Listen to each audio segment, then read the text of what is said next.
Right, that's what we want to hear. All right, let me go to on my phone to the Facebook. You guys tune in, let everybody know. Um, okay, come on, come on. All right, Mr. Evans, how are you? I'm doing lovely, Miss Tony. How are you doing? I am doing good, good, good. Glad it's Thursday. Tomorrow's Friday. So, Right, right. right. I was very excited that, Jackie, shout out to Jackie Pullum, you know, Definitely. when she tagged you in the posts and stuff, and one of her, her famous controversial posts that she does. Yeah, yeah, And yeah. I'm like, Jackie, who are you trying to make mad now? You know, Right. but that's what she does. She needs to have her own podcast too. She does. She does. She does. Because it would definitely go through the roof. Right, sure would. So tell me, let's start off with I like to find out, from the beginning, who was Kevin in kindergarten? Wow. Wow. Taking me back. Um, Kevin was a confident young man. He had no idea why he was so confident, but being an only child with a single black mother who told him that anything was possible, he just knew that anything was possible. So he walked around with the confidence, and he was. My mom always stressed education, so from a very young age, I was reading, doing mathematics, things of that nature, because she wanted more for me in life. So she knew that the foundation of that was going to be education. So, um, I was already knowing how to write my name, spell my name, all those different things going into kindergarten, whereas other kids had to catch up to me, and that gave me a little bit more confidence because I was like, okay, I'm the smartest kid in here. But Right. yeah, yeah, and I was also adventurous. Okay. So that was that throughout elementary school? Yeah, very much so. Very much so. Like I said, I was a only child, so having a very creative mind, very adventurous. I wanted to go out and see the world that I could that was around my block. So I was always getting into something. I got into a lot of trouble. Let me tell you that. Where you grew So up at? I grew up in San Francisco. Okay. San Francisco, outside of Hayes Valley. Okay. Okay. That's Not outside Hunters Point or of anything, right? Western Addition. Western Addition, Okay. Okay. like outside of Philly. Okay. Yeah. Did you play any, so in elementary, did you play any sports? Did you do any, instruments, Yeah, I definitely played sports, basketball, football, baseball, soccer, all those different things. My number one sport as a kid was baseball. My dad, who was very influential to me, played semi-pro baseball, and so I was just locked in with baseball. I thought really that I was going to go on and be a professional baseball player at one time. I did go to college to play baseball, but things changed. But yeah, and then I used to love riding my bikes. I used to draw. Um, I was really into comic books and science fiction as a kid. So very just imaginative. wow. Now, what about junior high? Junior high, things a little changed as I got more into girls and things of that nature. But I always held on to playing sports. I was on the debate team in junior high school, and yeah, I just really felt that the world was my oyster, and whatever I set my mind to, I was going to be, I was going to accomplish. Now, a little backstory: I went to St. Vincent de Paul. That's Mhm. a Catholic school here in San Francisco, Oh, okay. and I was one of the only black students in the school. Mm, So being around affluent white kids also boosted my confidence because I saw myself in them, whereas they're doing great things.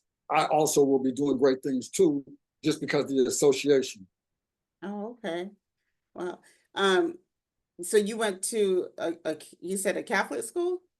Yeah, Catholic school from kindergarten through high school. Oh, so all through your school. Okay. Yeah. Now what about high school? Did you get more into sports or is that Yeah, I was still into sports, baseball, basketball. I went to one of the best athletic schools in the city, Reardon High School. So getting to Reardon taught me that I was going to have to find something else to do because I didn't make the basketball team. I made the baseball team, but my grades were suffering. And so my mom pulled me off of the baseball team. So she was like, baseball is not more important than education. So that's where things changed around. we got somebody who just bombarded our interview. Get out of here. Look at now. Okay, so now you bringing me back once again. Okay, so Yeah, you know I had as to bring right now, back let me tell you a story though. Let me tell you a story. As a young adolescent in San Francisco, I used to go down to Fisherman's Wharf, and there were all these dancers and strutters and stuff down there at the wharf. And this man right here was one of them.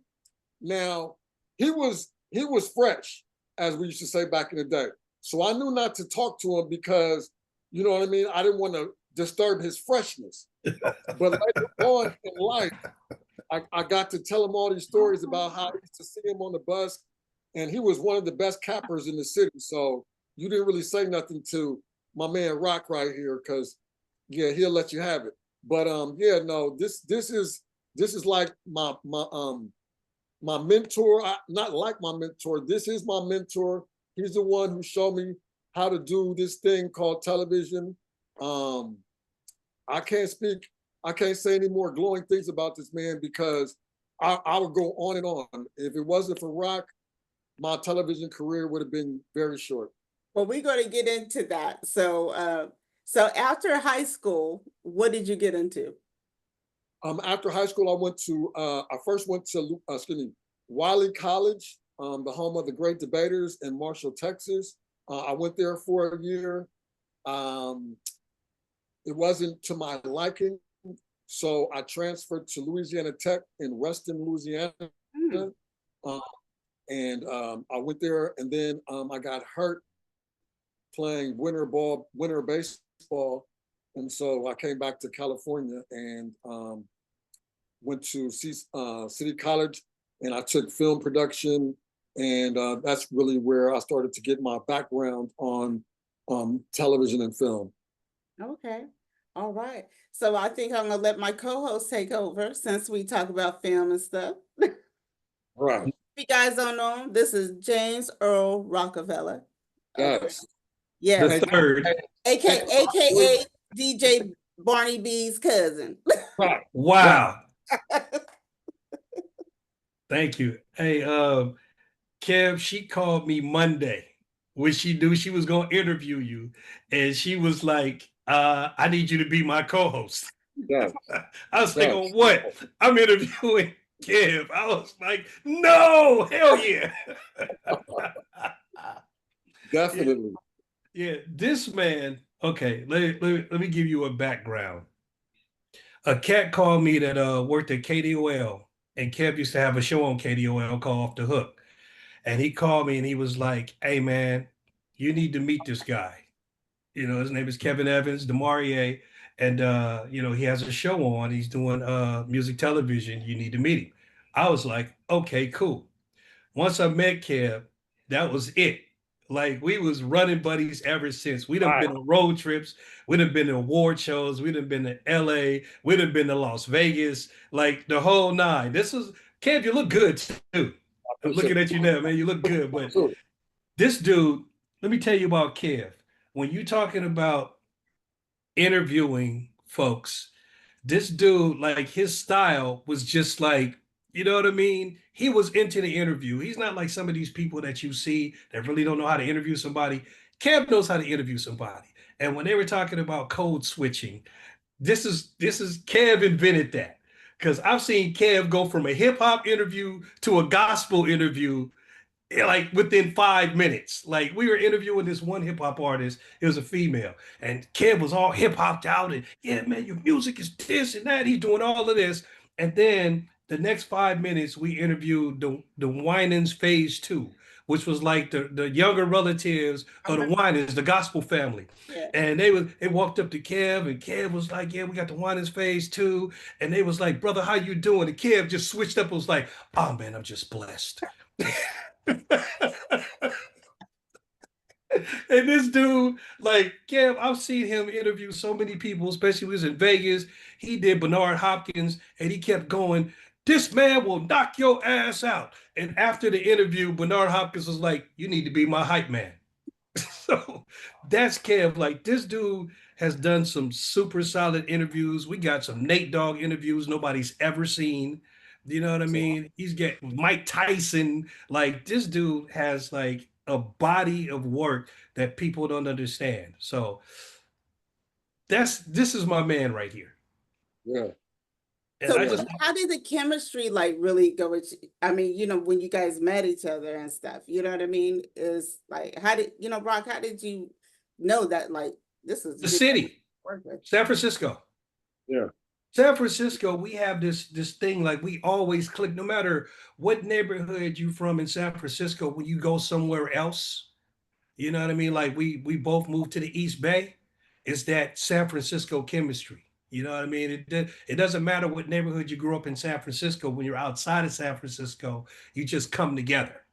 You know what I Yeah. mean? And when I found out that he was from the city, I was like, oh yeah, there it is. You know what I Yeah. mean? Because everybody at that time, I was working for Soul Beat at the time, and then I started my own thing, VJ TV.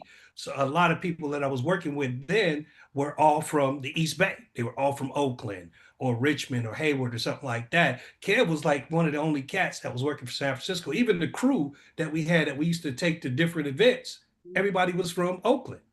Mm. Mhm. And Kev and I was from San Francisco, so it was just that common ground right there that clicked. And then after that, like we used to be together almost every day.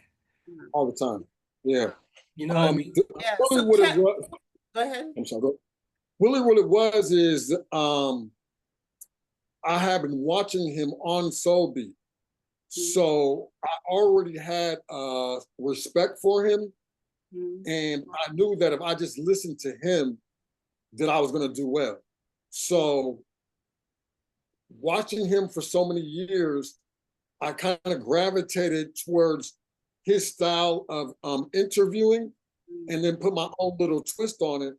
But whatever he told me, I was going to follow because I knew that through his own resume, he had interviewed the who's who of whoever I wanted to meet. So there wasn't anything that he didn't tell me that I wasn't going to follow. Kevin, who was the first person that you interviewed? Oh wow! It Damn. was Juvenile. It was Juvenile. Juvenile came to Oakland, California. What was the dude's name? Rock that was with Def Jam, doing the promotions. Oh, Older from Def Jam? He had the clothing store. 2000.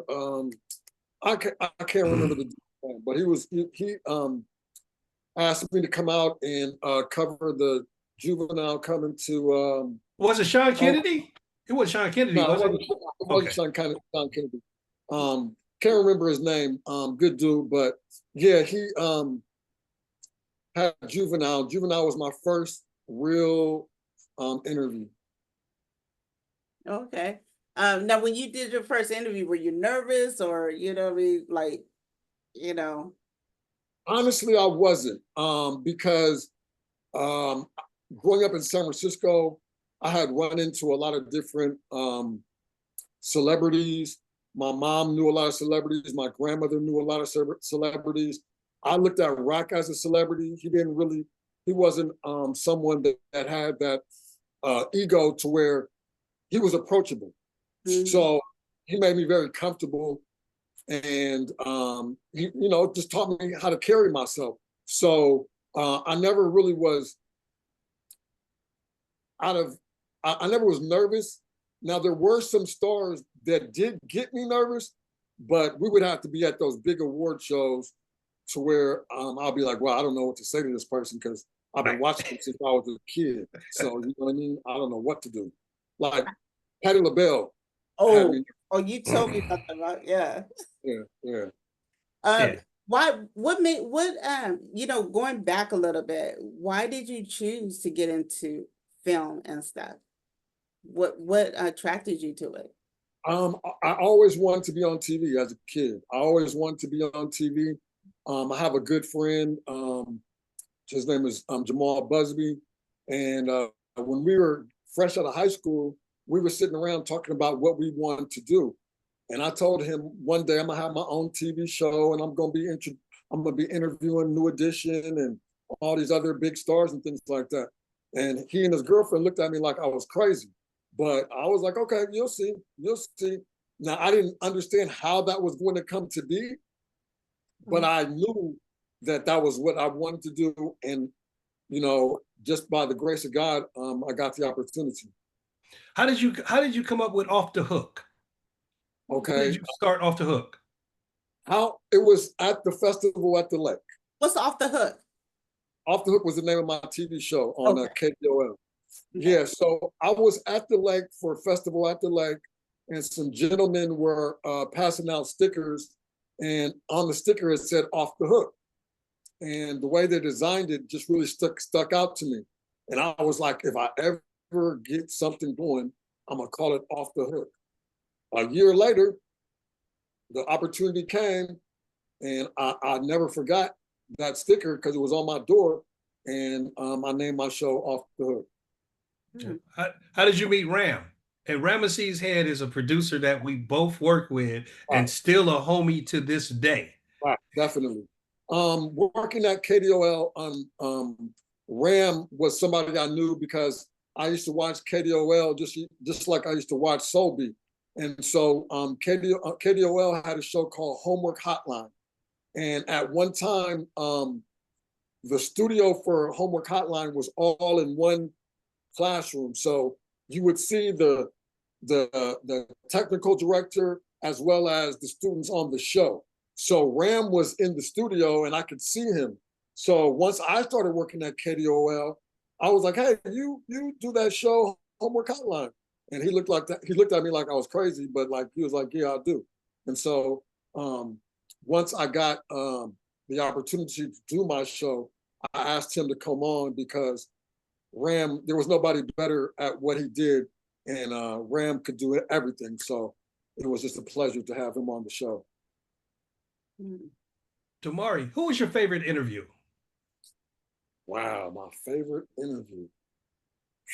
I mean, one of them was the one you mentioned with Bernard Hopkins. It was an impromptu interview. We were walking through the Magic Convention, and I spotted him, and we put the cameras up, and it was lights, camera, action. Another one was with Reverend Run at the Magic Show. And, yes. That was off the hook. I mean, again, you asked about being nervous. I was nervous, but at the same time, we talk about the Kings of Rock. So I had to show him my appreciation for guiding me through my teenage years by doing a little bit of his own music in front of him. So yeah. What'd you do? Yeah, exactly. What did you do? Because I still have it. I still have that interview. What did you do? So we were at the Magic Convention, and Run has a song. What is it? Run's House. Run's House, right. So in the beginning of the song, he says, you know, we had a whole lot of superstars in this stage here tonight. Well, I flipped it and said, we've had a whole lot of superstars in this arena here tonight. But one thing, this is, and I pointed to him, my man's house. And you know what I mean? He was standing there like, wow, I can't believe he just did that. Yeah. And you know, he jumped it off. he had his tennis shoe line and clothing line at the time. And so just a really, really great interview. And like I said, being nervous around him because he's been in the game so long and he's been a hero and an idol of mine. So I didn't want to mess up. So yeah, that was really big for me. And believe me, I've been blessed to interview so many different people. The Mike Tyson interview was huge. I could go on and on. They're not coming. Oh, Megan, what's her name?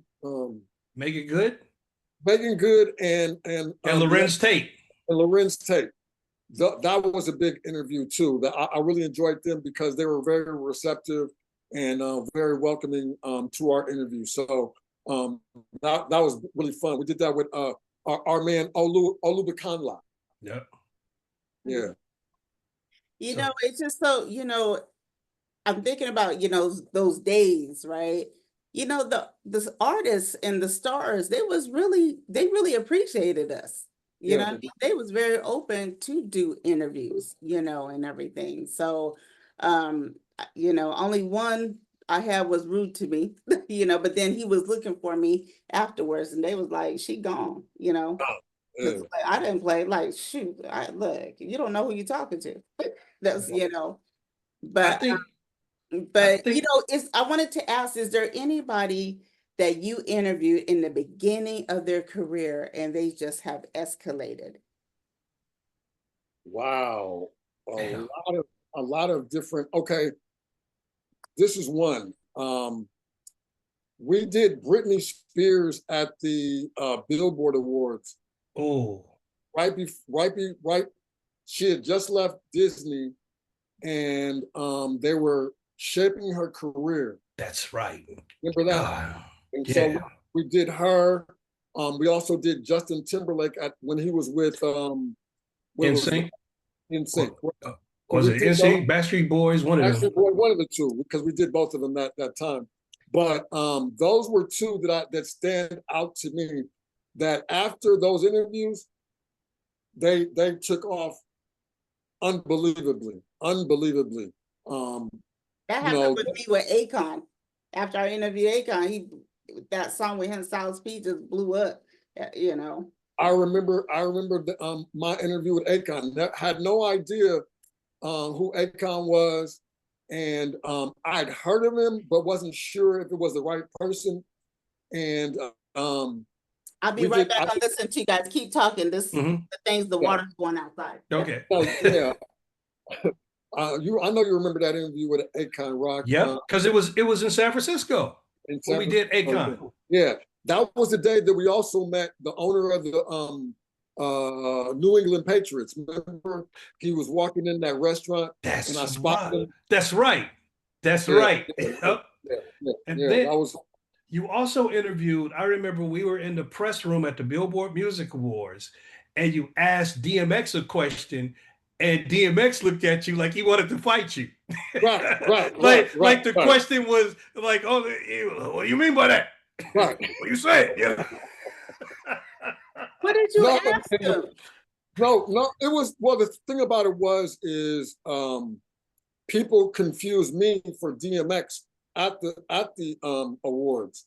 So I have been telling people I'm not DMX, and he happened to be outside the interview room. So when I walked out and saw him, I was telling him, everybody thinks I'm you, and he took offense to that. You know what I mean? So it was funny, but at the same time, he was littler than me, and I looked at him like, what you gonna do? But I liked his music. And we were ready to get an interview together, but they rushed us out of the hall because they didn't want us to do impromptu interviews in the hallway. Right. So yeah, that's right. Yeah, the Locks were out there, Styles P and Yes. What's your boy? Jadakiss, and I forget the tall dude's name, but they were out there. They were young. They hadn't blown up at all. They had a couple of songs out, but they weren't the national figures that they are now, or international figures that they are now. Yeah, we used to bum rush a lot of stuff. And I think what it was is that early on, we had like our look, because I'm always into aesthetics, how everything looks. You know what I mean?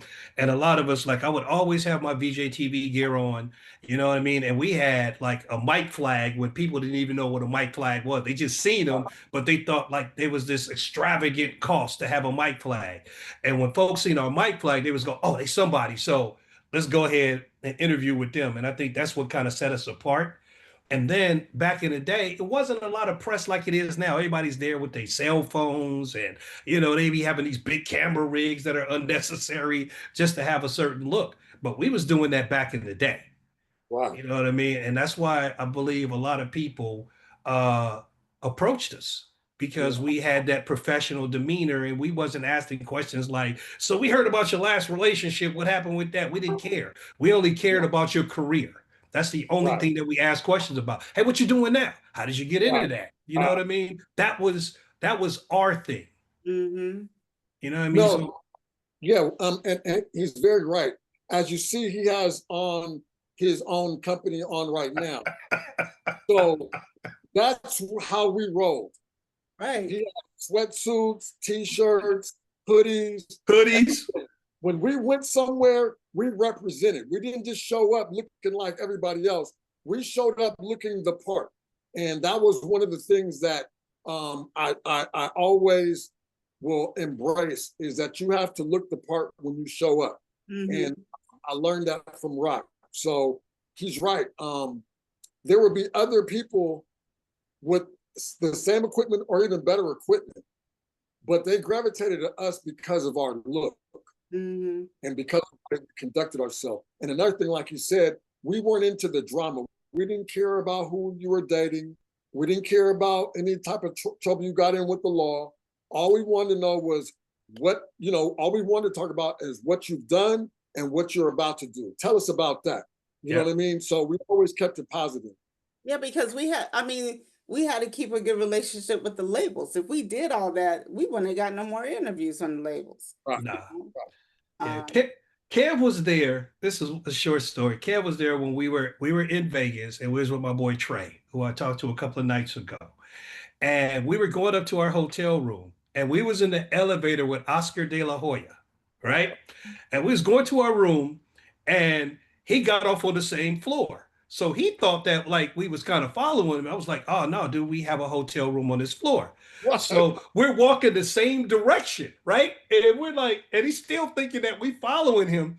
And then we stopped at the room like 2 doors before his room. Like our room was on like the left-hand side, and his room was at the end. So we go in our little room, was like, yeah, man, this is where us right here. Before we go in the room, can we get a picture with you? Okay, cool. Bad. We took a picture with him. And then he goes into his room, double doors, and his room is like the rest of the floor. Yes. Yes. So we like, God damn. It was different. It was different. It was different. It was different. Yeah, no, really. Really. Yeah. It's been it's a whirlwind when I think about the years that I spent with Rock, because I want to also shout out Uncle Rico Casanova. Yeah, because the pros, record pool. Yeah, we did a lot of interviews at the pros, and that was an opportunity to definitely hone my skills and sharpen my skills. We did 3-6 Mafia there, DJ Quick, so many different artists that would come through. We were able to get them because Rico had that allure, and he had been doing it since the 70s. So when the artists came to town, they definitely went through to see Uncle Rico. Yeah, and he had a house in Las Vegas that he let us stay at. Wow. Yeah, so when we were out at one of the Magic conventions, he let us stay with him because he had like 4 bedrooms or something like that. It was like so, 6. Yeah, so we got to stay with Rico while we was in Vegas for like 4 days. Right. Yeah, so it was cool because I think that day when we went, it was it the Magic and the All-Star? Was it that time? Yeah, no, it was. Yeah. It was Magic and the All-Star. Oh, it was through the roof. Yeah, it was cranking. And when he said the All-Star, it was the NBA All-Star game. You know, it was in Vegas. Crazy how you know, they had all those events back then and really nothing jumped off, not like today in today's world. Not at Right. all. They wouldn't even be able to do it without, you know, shootings or anything, you know.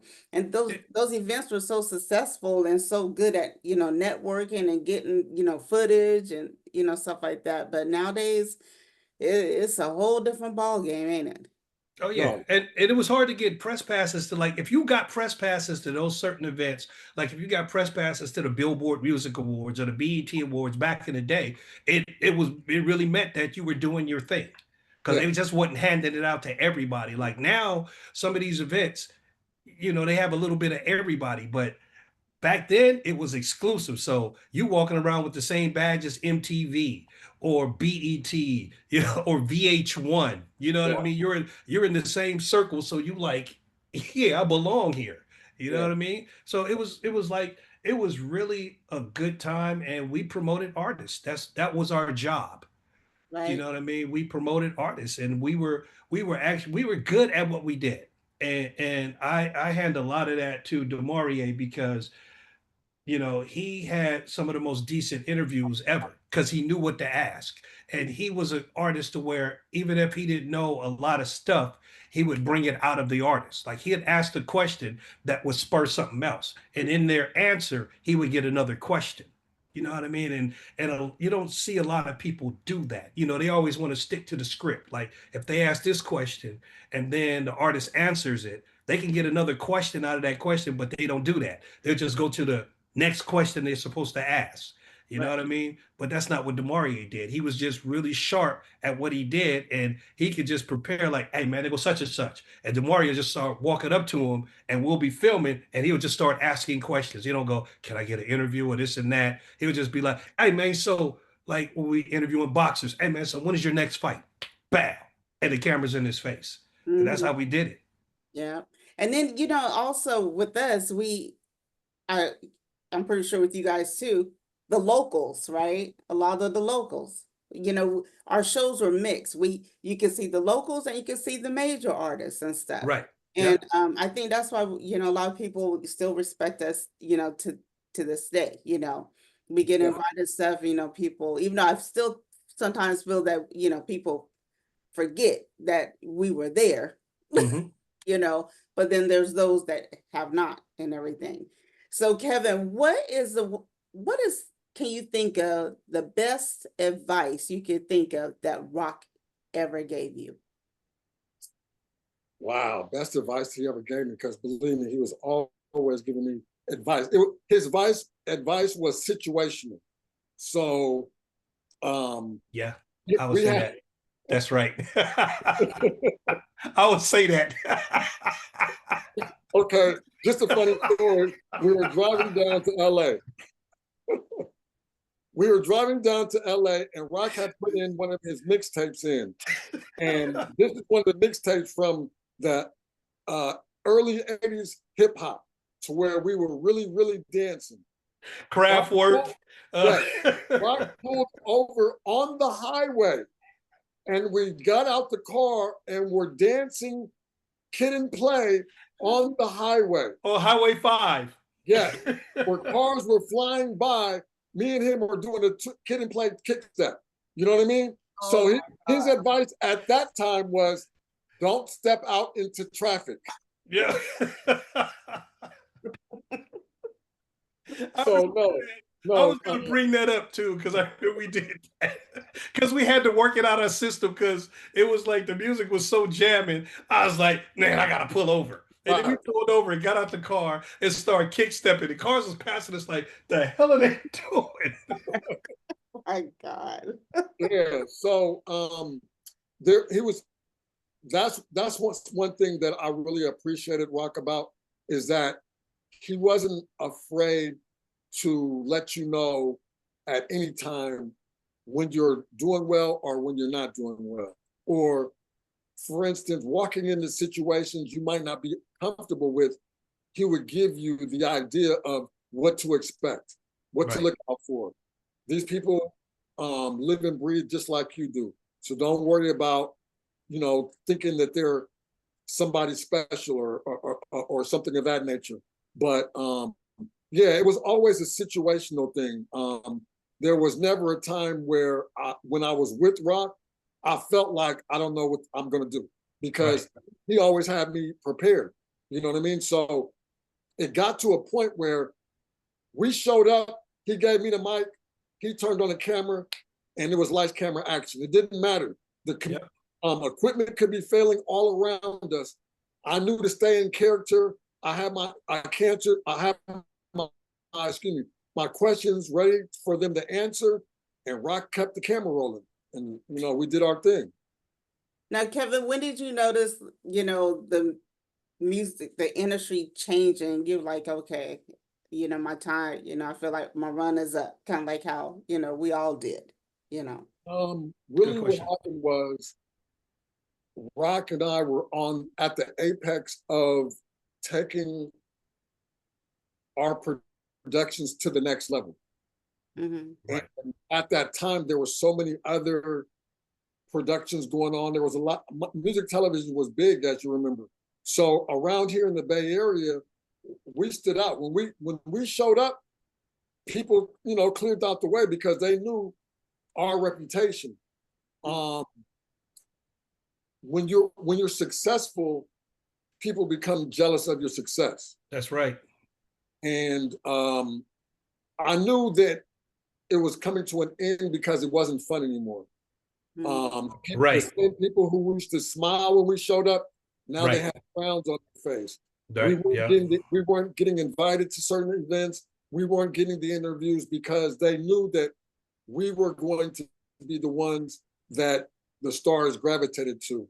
And a lot of people didn't want us to go to the next level, not knowing had we gone, we were going to pull them along as well. So, as you get older, you have to find your place. And it was like, look, I can hang around with this, or it's time to really go get a big boy job. And that's what I chose to do. But at the drop of a dime, anytime Rock wanted me to show up, I was always available, even to this day, Rock. So even to this day, Rock, if you need me, I'm there. Oh, definitely. And it just didn't go to entertainment interviews. Kev is the one that really introduced me to who Coach John Beam was. Because, being from San Francisco, I didn't know who Coach John Beam was. And we just happened to be at Laney College for something. I can't even remember what it was. And we were on the field. I had my camera, and DeMaurier seen Coach John Beam. And then he was like, hey, man, I want to interview Coach Beam. And I was like, okay, because I didn't know who he was. And he walked up and he said, I'm here with the legendary Coach John Beam. And this is the early 90s. You know what I mean? I think this is just fresh off of when he won with Skyline, or when he was doing when he was winning all those championships and the whole nine. So he's the one that really introduced me to who Coach John Beam was. And they were calling him a legend back in the 90s. Yeah. You know what I mean? To now. So like, just talking to DeMaurier, I'm like, man, I got to go in them boxes and take out some of these interviews, because I think I still have like almost every interview that DeMaurier did. Right. And we got some classics. We got classics. We really do. And okay, I have a question though. Is Rock, you keep saying DeMaurier. DeMaurier. Yeah, so on the show, my stage name was DeMaurier. Oh, okay. Y'all have you lost. Yep. Yep. I thought he was a whole other person. No. DeMaurier was a whole nother person. Yeah, he was. Definitely. But while I have this time, it would be terrible for me not to mention another gentleman. His name is Mario Babineau. Mario Babineau gave me a lot of background on Rock. He also allowed me to work on a lot of his feature films. He taught me a lot about film production, taught me a lot about how to put together a crew. Right. He taught me a lot about how to, get someone involved in your work. Right. Yep. I saw Mario on BET way back in the day. That's right. Before, When I, yep, that's right. yeah, I think it was on Video Soul. I'm not sure what show. It was on an interview. It was on their first news show when Okay. they had this news show, and they were Yeah. talking about directors, and they Right. interviewed Mario, and that's the first time I heard of Mario Bobino. And then I think 2 weeks later, I ended up being at KDOL for something, and when I walked in, the first person I seen was Mario, and I was like, Right. that dude looks familiar. That was just on BET, and that's when it was huge. Like you're on Right. national television like that. It's like, you know what I mean? Yeah, That's the thing. exactly. So yeah, so when I worked at KDOL, I was able to meet Mario, and um I told him about the story of me seeing him on BT back in the day, and from there I struck up a friendship with him, and I was able to work on a lot of his films, doing pre-production and post-production work. So working at KDOL, and I also want to shout out another gentleman, the station manager at the time. His name was Rob Lamone. Rob That's who Lamone, hooked us up. he allowed me to do the show off the hook, and so without him, none of that would have been possible. So, definitely wanted to shout out those two gentlemen because they were definitely influential with, me getting my start. And that's who introduced me to Demario. That's who told me about Demario. It was Rob Lamont. Okay. Exactly. So my question is, how did you come up with the name Demario? Okay, so wow, you asking the good questions. So, so a young lady I was dating, she had a son named Lamarier, and she was talking about when her and I, if we were to have children, she wanted to name the next child Demarie. And so I thought that name was so unique that I held on to it. Her and I didn't last, but that name was so unique that I kept it. And once I started the show, I was like, okay, I'm gonna use that name because it's too good not to be out in the airwaves. So that's when Demarie became my stage name. Did you know that, Rock? No, I didn't. But I just thought anytime he did his show, his opening was be, "What's up? You're watching Off the Hook. This is Demarie," and that's where I got it from. So I just called I went between Kevin and Demarie all the time. So it'd be Kev or it'd be Demarie. Yeah. Or when we was about to interview somebody, I'll say Demarie. They go such and such. Let's go grab them. You know what I mean? So it was always that. I think probably off camera I called him Kev, but on camera I called him Demarie. Definitely. Okay. Yeah. So do you know she ever had a son named? No. Once Demarie, I took on that moniker. I was a pretty wild person. So there were a lot of lovely young ladies that I had the pleasure of meeting along the way. So yeah. You're sick. My goodness. So I have so another question. No, so what year did you start this and what year did you end? I started, I believe it was 94. Yeah. 94, yep. I believe is when I started working at KDOL. 94, yep. 95 is when I hooked up with Rock. Yep, that was right. And 2005 was, I don't want to say it was the ending, but it was the 2005 was when I stopped going full time. I was working a lot, and so I wasn't as available. And then, the show must go on. So Rock, when I was available, he would bring me on, and then, other times he had his main cast of interviewers and things like that. I think that's when everything started changing because Jackie Pullen finally got her butt up on here watching. Hey, that's Jackie. my girl. That's my girl. What's up, Jackie? But I think that's when everything started changing. Like in our interview before, Rock, remember we talked about how Universal Records, we got that fax saying that we had to pay to get video, to get service and stuff. Yeah, where it was like, peace, we don't need to play none of your stuff. Yeah, and the people and the person up in there, she didn't even know. I forgot her name, started with the L. She didn't even know that they Universal had sent. And then I think it's just with the changes with like the internet, People were getting fired. Like a lot of those jobs was getting eliminated. yeah.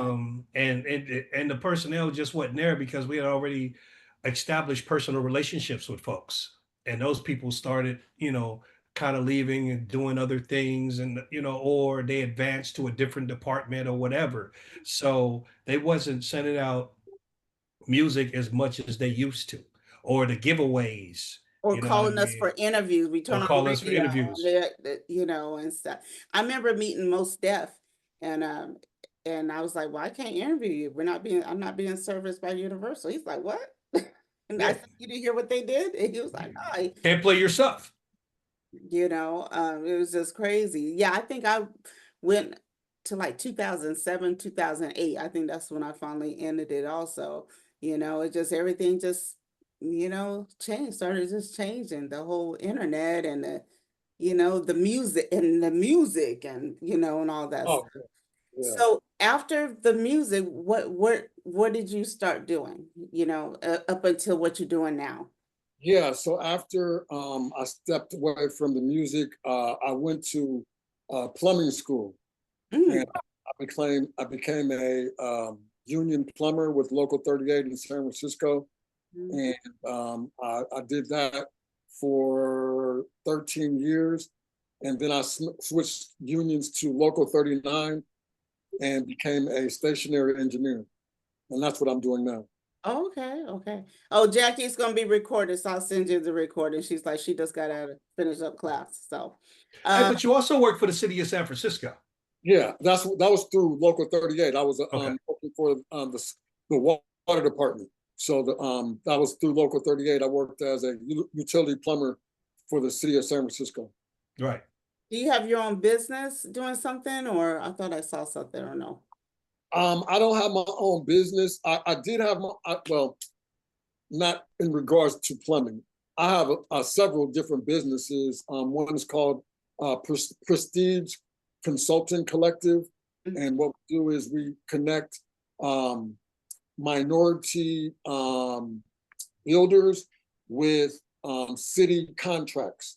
Oh, So it's there's a short of minority uh, um, builders and construction companies that mm. are getting those jobs. And so I want to make sure that I can do everything that I can do to connect those uh, companies with the RFPs so that they can get those contracts through the city.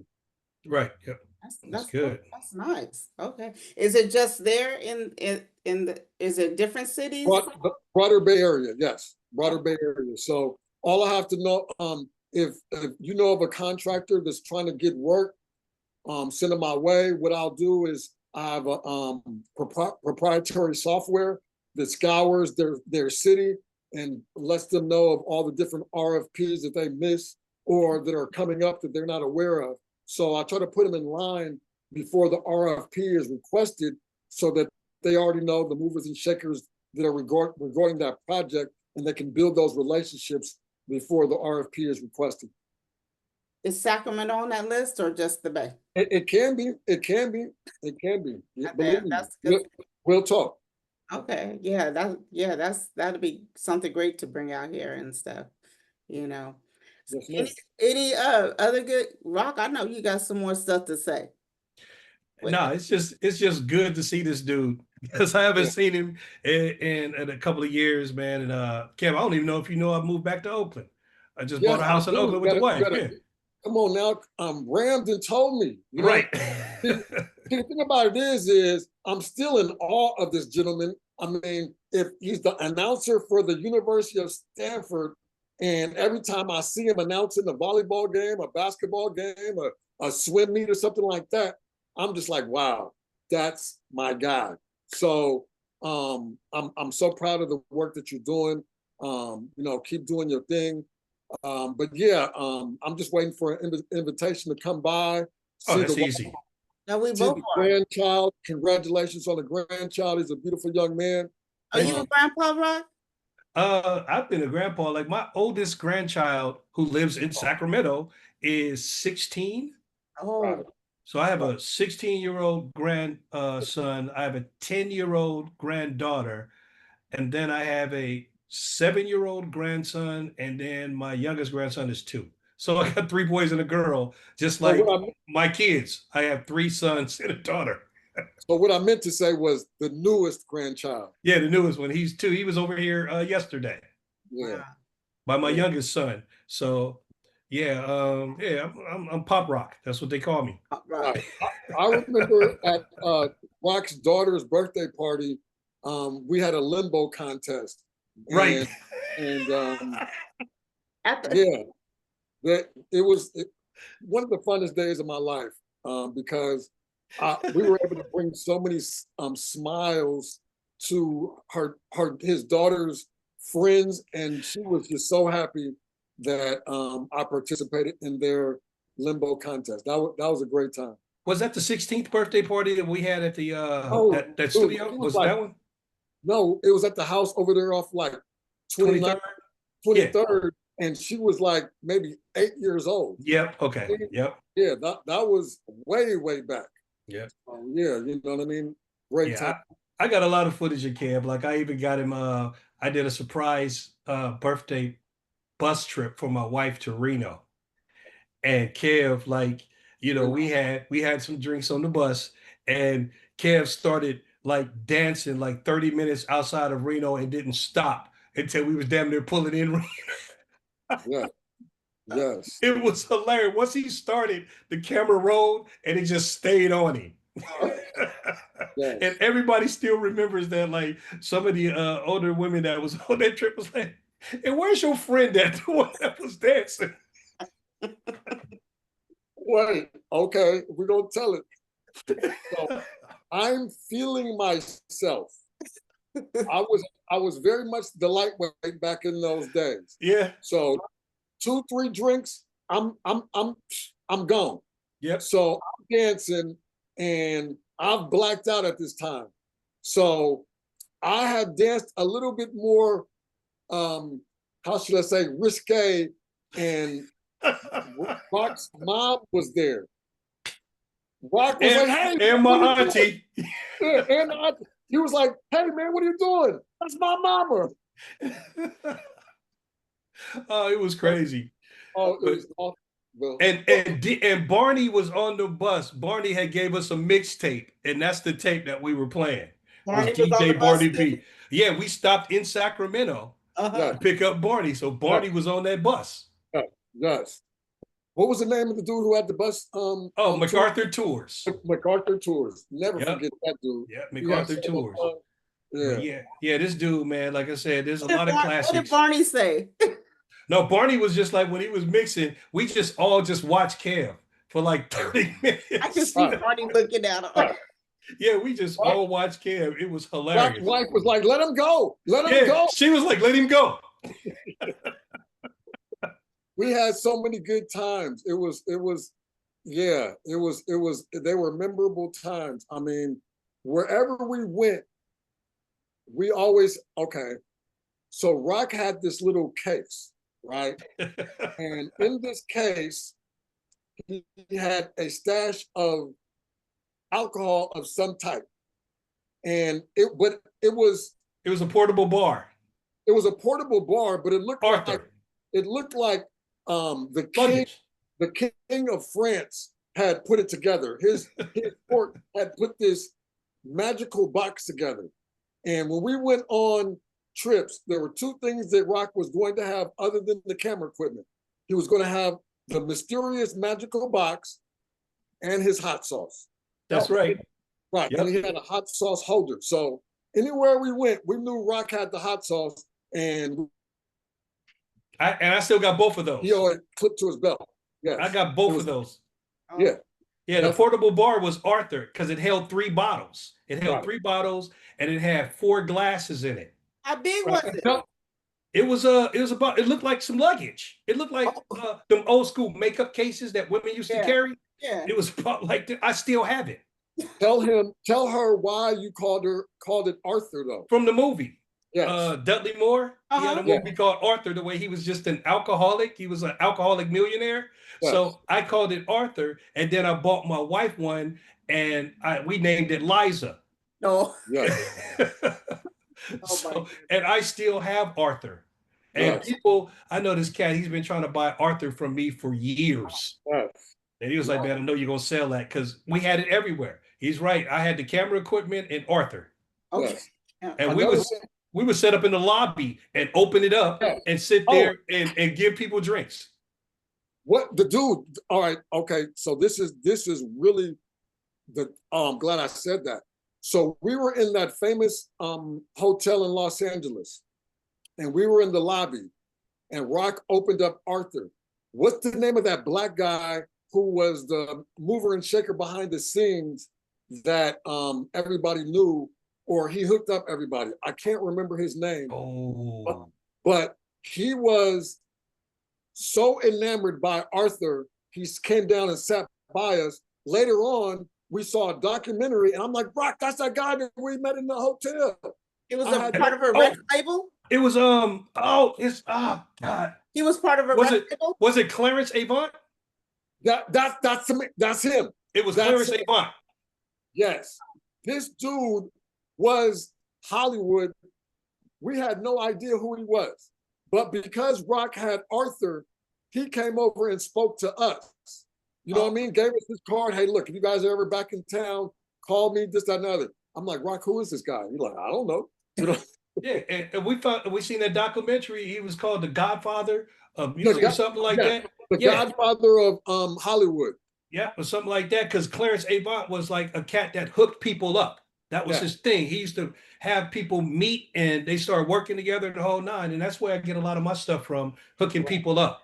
You Right. know what I mean? But yeah, it was Clarence Avant. Wow. Yeah. So that Arthur came in handy plenty of times. Oh yeah, people loved us for Arthur because they would walk up and go, "Man, I know that ain't a bar." And I was like, "Yeah, bro, it's a bar. You need a drink?" Yeah. And they Yeah. would sit down next to us and we have a conversation. Oh my God, that was the good old days. I do have a question. So let's go back to Soul Beat. What are some memorable times or events of Soul Beat that you guys have? Oh, Soul Beat. I think my first road trip with Soul Beat was to it was the Billboard Music Video Awards when Billboard was doing the music video conference down in LA, and we were in Santa Monica. And that year they had that was the first year of Pink. It was the first year of Black. It was the first year of the Fugees. And they had a new artist showcase, and all three of these groups performed. So I remember interviewing Black and I remember interviewing Pink. So I have both of those. So that was one, and it was huge. And I also interviewed at that event Tito Jackson because his son's 3T had just came out with a song. So I got to take a picture with Tito Jackson. Oh wow. So and then going on my first cruise. I went on the first cruise with Soul Beat. Oh wow. What about you, Kevin? Okay. Moving to Oakland, there was a I didn't have cable in San Francisco. My mom wouldn't allow me to have it. But when I went to my dad's house, he had cable. And all I wanted to do was watch Soul Beat all day because Rock was going to be on there. And at some point, he was going to have some big star on it. So I used to watch all that. I knew all the commercials. Beeper City. Funny. There was the family cleaners. I knew all these different commercials because all I did was watch Soul Beat. But my particular memory of working with as Soul Beat was working with a distinguished columnist, Chauncey Bailey. Chauncey Bailey, and I used to do the sports report for Chauncey Bailey, and it was such an honor to work with Chauncey Bailey. The dude was just on point with so many things. And his love for Soul Beat was on parallel with Rock's love with Soul Beat, and another gentleman named Chuck Johnson, his love for Soul Beat. but I met Chauncey Bailey just off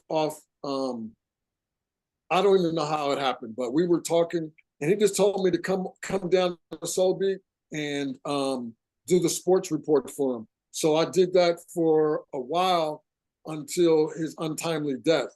But yeah, that's my memory of working at Soul Beat under Chauncey Bailey, and Rock knows Chauncey a lot better than I Oh do. yeah.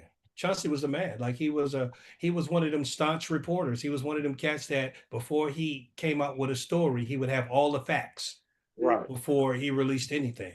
Yeah. You know what I mean? So Chauncey, like I was on a TV show that was produced by TV1 called Sins of the City. And they did one on Oakland and they was talking about the Chauncey Bailey murder. So I ended up doing that show and then just talking about Chauncey. And Chauncey, like, he was a good dude. Chauncey was a good dude. A great dude. I had a Yeah. couple And comments smart as hell. with him too. Yeah. Yeah, Yeah. he's a good dude. I used to always freestyle my interviews, and I tried to freestyle my sports report with Chauncey. And after the show was over, he was like, "Yeah, I'm gonna need you to have notes, and I want to have a written out script. You know what I mean? I don't want you to go off the top of the head. I want you to have facts, figures, and I want you to have scores." So the professional side of interviewing and things of that nature, he's the one who brought me to the highest level because he expected excellence That's at right. all. That is right. Wow. Well, man, I enjoyed this interview. Kevin, I'm glad I surprised you with Rock. Yeah, definitely. That was the highlight of the interview. Oh yeah, he bring it back. Like I'm gonna be thinking about stuff when we get off. Like, oh man, I forgot to bring up when we. And I'm glad that you forgot that. I know. Next time we got that Barney on here. Right. Oh yeah. Right. No, yeah, we got a lot of memories, but like I said, you encouraged me, man, to go look in that cardboard box and be like, Demarie, Right. Right. and I got to transfer all that stuff because we go back to tape. So Yeah. Yeah. we Yeah. got mini DV, we got Yeah. DV, so Yeah, we gotta go dig. So was Barney around him a lot too, or no? No, we was on that one trip That's a together. long trip. Yeah, we was on that one trip together, but it was like, because Barney's from San Francisco. So, Mhm. when we all get together, man, it's like, it's just that Frisconian thing. Right. Like when we get together, no matter where we at, it's a click up. You could be we could be in New York and run each other. You from Frisco? What part? What part? Oh, okay. And then there it is. That's how we are.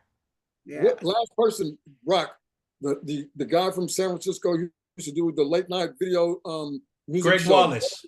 Thank you, Greg Wallace. And Alita, you know Greg Wallace. He used to have New World Music Videos in San Francisco. What was it again? New World Music Videos. That's how I got my start. Oh, okay. With New World Videos. And Greg Wallace used to he gave us, I used to get a lot of videos from Greg as well as the ones that he used to send to me. But Greg, he kept doing music television, and we used to go to his house because he used to film a show because he was still on Access in San Francisco. So we would go to his house and film a show, and then he'll put it back on. He was doing that for years. Yeah. So Greg Wallace is one of the cats, like he got me started. Greg Wallace was Greg where Wallace I kind of, Avenue. Greg Wallace Avenue, because he was in a band called New World. Yeah. And one of the cats that worked with him, his name was Larry.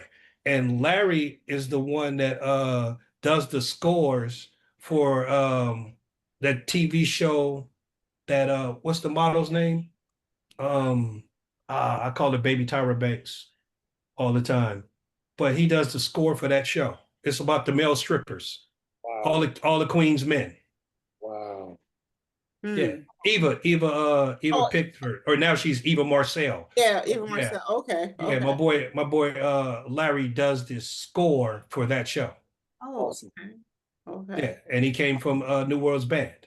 Along with Barry Dow. Like, that's where I honed my skills. It was in San Francisco at New World Music Videos at City Visions Channel 25. Yep. Man. Yep. Larry Jam Thomas. That's Larry Jam. So Yeah, Okay. if you look him up, yeah, he's on Facebook. But yeah, Larry Jam is those cats is that's how I got my start because we had badges back then. We used to have little stuff that I made like you know what I mean, like arts and crafts. We Mm. had our little badges that said New World Music Video with a red, black, and green globe on it. I used to cut it out and glue it. Mhm. You know what I mean? So yeah, those are the times, man. It was like, music television, we used to crank. And you Yeah, was a part of all of that. I have to break out my off the hook badge on the next one. Right. Thank you, Ram. Man. Anything else y'all want to talk about? This is y'all show. And No, so, just thinking Ram. Like when he brought up Ram, Ram was the dude, man. You know what I Yeah, mean? And he had our back whatever we did. yeah, You know what I mean? And he would handle when we got Ram on board, Ram would, make sure all of the production was cool, the batteries was charged, the lights was charged, the microphones worked. You know what I mean? And then he would man, you he just would brought edit back stuff memories. together. Yeah, so Ram was like that was the production guy. When we had that, like, I produced Demarie did the interviews and Ram did the production, tight, couldn't stop us. yeah, yeah. Couldn't stop Definitely. us. We even Yeah. got a shot to where I think when we were in Vegas, there was a limousine company that was taking people to the airport and they was taking us for like $5. Yeah, Right? To yeah, go to the airport. yeah. And I think we all gave the driver $5. And I think it took us about 10 or 15 minutes to get out the limousine because we wanted to make a show out of it. Right. So we stepped out of it really slow, Yeah, what I mean? And we got all that on film. yeah. I was on the opening of my show. Yep. Yeah, Ram put that together. Yeah, that was wild. That Oh was yeah. wild. That was wild. Yeah. A friend of mine used to work at a limousine company, and he told me that hotels will drive you to the airport in a limousine. It's called a limousine shuttle. So, I told him, like, yeah, man, we're going to the airport in style.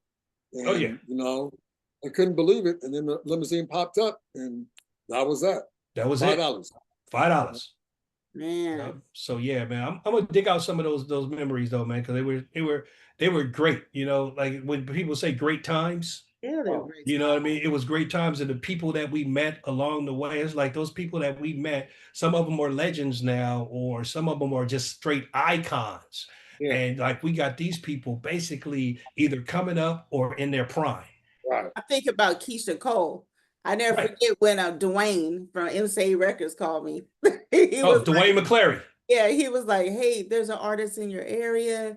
She had a song on Barbershop 2 soundtrack. You think you could do an interview, and I remember I got the equipment and met Keisha down on J Street at the Sheraton the first time Yep.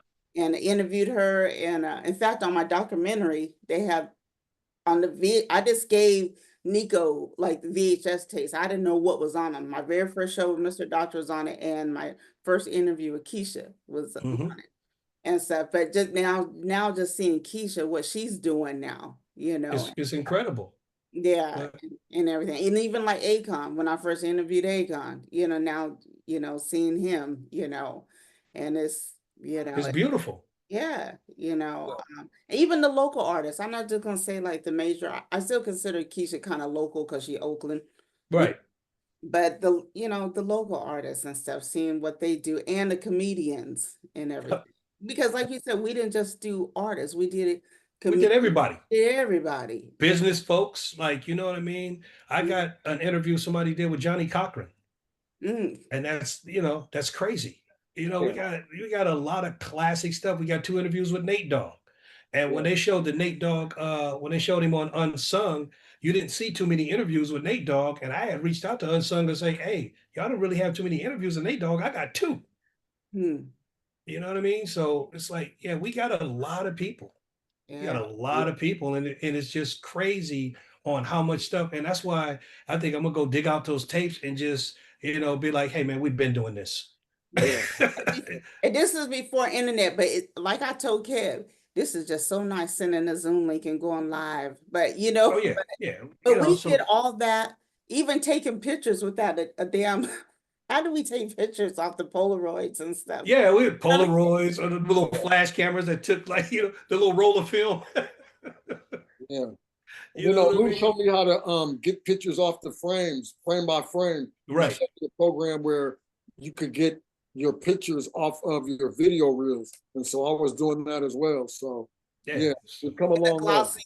Don't forget about the glossies. We used to get glossies All the time. Yeah. So, you know, yeah, it was a good time. But yeah, I think this man, Kevin C. Evans, you know what I mean? I really Hey, think that man hey, for hey, like a lot of the interviews that we got. I got another Yeah. question. What's the C stand for?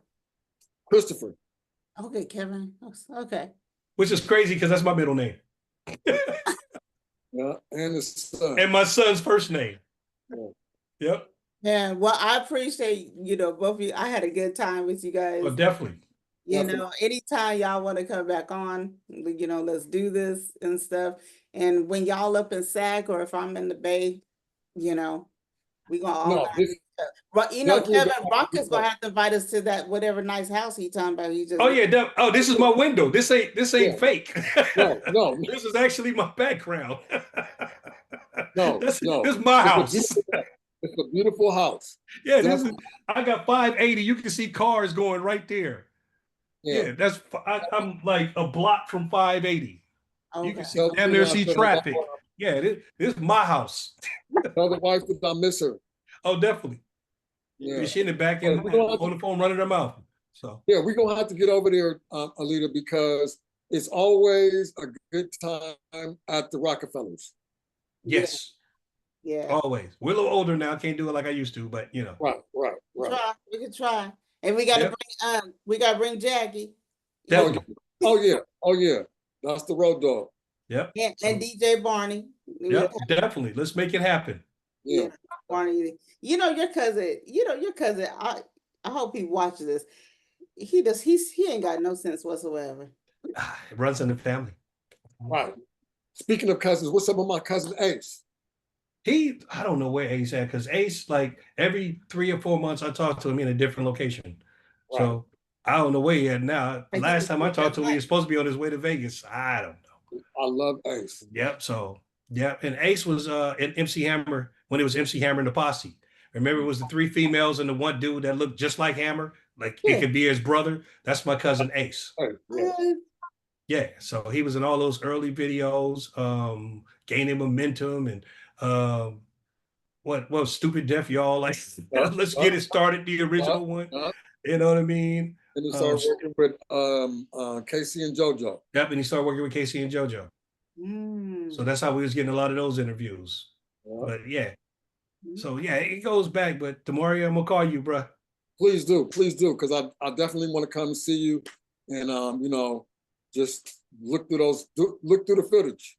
Oh yeah, definitely. Yeah, I'm gonna give you a call, man. But I appreciate y'all. Right now, I got to get on another meeting about my new network, Game Tape Sports Network, and I'm gonna hit you on that tomorrow because I know you're into sports. That's your thing. Sir, let's do it. Yeah, and I'm definitely gonna need your assistance. Alita, it has been a pleasure. I thank you, Queen. And yep, thank you. We would love to come back. You family and stuff. All right. Thanks for being on Sessions with Alita. We got Kevin C. Evans and James Rockefeller. All right. See y'all later. All right, peace.